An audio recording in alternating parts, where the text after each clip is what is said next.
Hello guys, so this isn't actually going to be a tutorial video, but it's going to be about a progression video about my own 4x4 progression. So recently I actually did buy a new 4x4, which is this cube. The VIN is this upside down, the VIN cube right here. And this is about $20, $21 when I bought it and it was on sale. So this is usually like $30, I think. And honestly, this is a night and day difference from my old cube, which is this cube. I honestly don't even know what this cube is, what the brand is. I bought this probably like three years ago by now, and that's been my only 4x4 till now. And just because it didn't turn very good, like it's so scratchy and didn't feel nice to turn. I never wanted to practice 4x4 because of that. And this is also not magnetic because 3 years ago, 4x4s didn't come cheap with magnets. And this one was, I'd say, a pretty reasonable price for what it is. We also got Cubicle Weight 5 and Cubicle Mystic to set it up. And they're both pretty good, helping it speed up the cubes and the rest of my cubes. So actually with my old cube, I've never gone a sub 1 minute time with this cube, and I averaged, I'd say, 1 minute 15 seconds. So not completely bad, but that's still pretty bad. But ever since I got this, as you can see, I literally just got this solved right here, 53 seconds, about like 5 minutes ago, and I've only done, I'd say, like 150 solves in those 3 days that I had this cube for, and I've already improved this much. And my average out of 100 compared to my average out of 5 on this, my best average out of 5 compared to my best average 100 with this, is actually 3 seconds faster than my PB single with my old cube. Yeah. So I just wanted to go over some of the tricks that I learned in the 3 days that I've been experimenting with the 4x4, and I'm not that advanced at 4x4 compared to my 3x3 knowledge. I say I know a lot more on 3x3 compared to 4x4, and I'm also not very experienced. But these tricks alone literally got me sub 1 in 3 days. So I guess this video is gonna kind of be a tutorial, I guess, because I'm just gonna be going over some tricks. And the first trick that I implemented was actually the half center method. And I use the Yao method, and I say most people use the Yao method, but half centers is just the way to do the last 4 centers a little bit faster. And the main concept is that you're just taking the left side of the center, or whichever side you do the cross on for Yao. So since I have my white cross on the left, I'll be doing the left half of the centers, which are these 4. So you'd be making bars and going all around and then finishing the centers after that. So we already have a green bar, and then up here would be red. So we only make 1/2 of red right here. And then here would be blue, so we make a blue bar.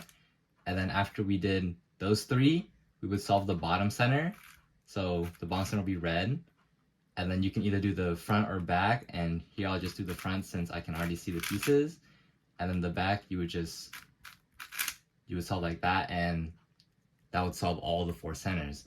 And originally I was doing it as 1 center at a time, so I would solve orange, and then I'll solve green, and then I'll just do it all around.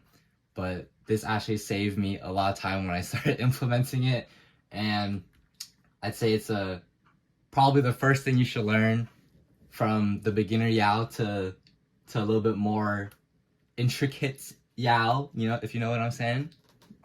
So also in Yao, the step after you do all the centers is to make the 4th white cross edge. So you would make the first 3, then you do all the centers, and then you make the final edge after you've done all the centers. And the way that I used to do this was I would just position the last edge like here, so I can slice, and then I would rotate, and then I would move its slot down here, take it out, misalign this center so that when I bring it back in to insert, that I can just slice back like that.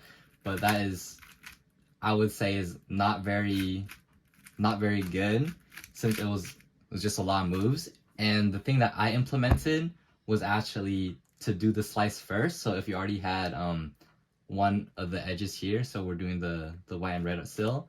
If you were to slice, I guess you could slice left or right, but if you were to slice and then you were to bring the edge into its spot with its other one to pair it up, then you could do this in a lot less moves and without rotating, and then it's just a lot faster. So the final thing that I implemented into my solves was actually just learning some algs for the last two edges. So if you didn't know, in Yao, after you've solved most of the edges, sometimes you'll get the last two edges and they'll be just swapping with each other. As you can see, these two pair up with each other and they're both in the same two edges, these last two edges.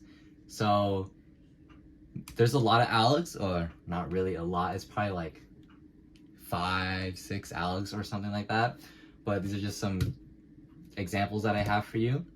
So this okay, I'm not gonna explain the algs, but as you can see, after I did the alg, these two edges are now solved, and this one is a different case.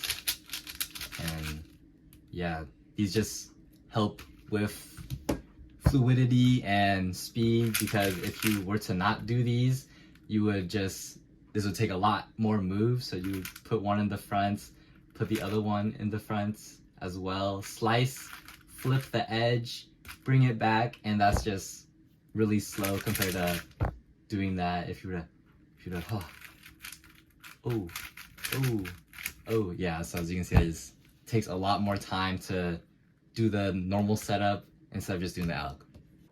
So yeah, those are just the main tricks that I implement into my solving just to help me get to the sub 1 minute time. I'd say that's a pretty reasonable threshold if you're about sub 18 seconds on the 3x3. Maybe sub 15. I don't remember what the threshold was, but I do want to get a sub 50-second average. I don't know if that's gonna be possible. I also want to get a sub 1 minute average out of 100. Just over time, you know, those are just some goals I put for myself. I don't remember if I mentioned it in the beginning of the video, but I'm just gonna say it again if I did.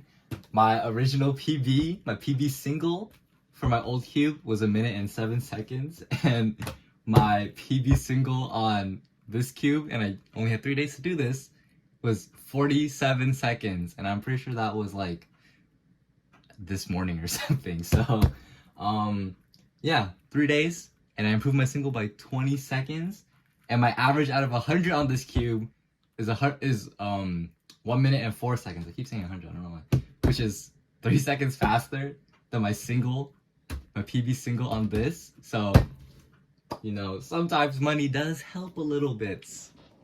Okay, so I'm just gonna do some solves on camera now, just to see if I can get like a sub 50 or something on camera.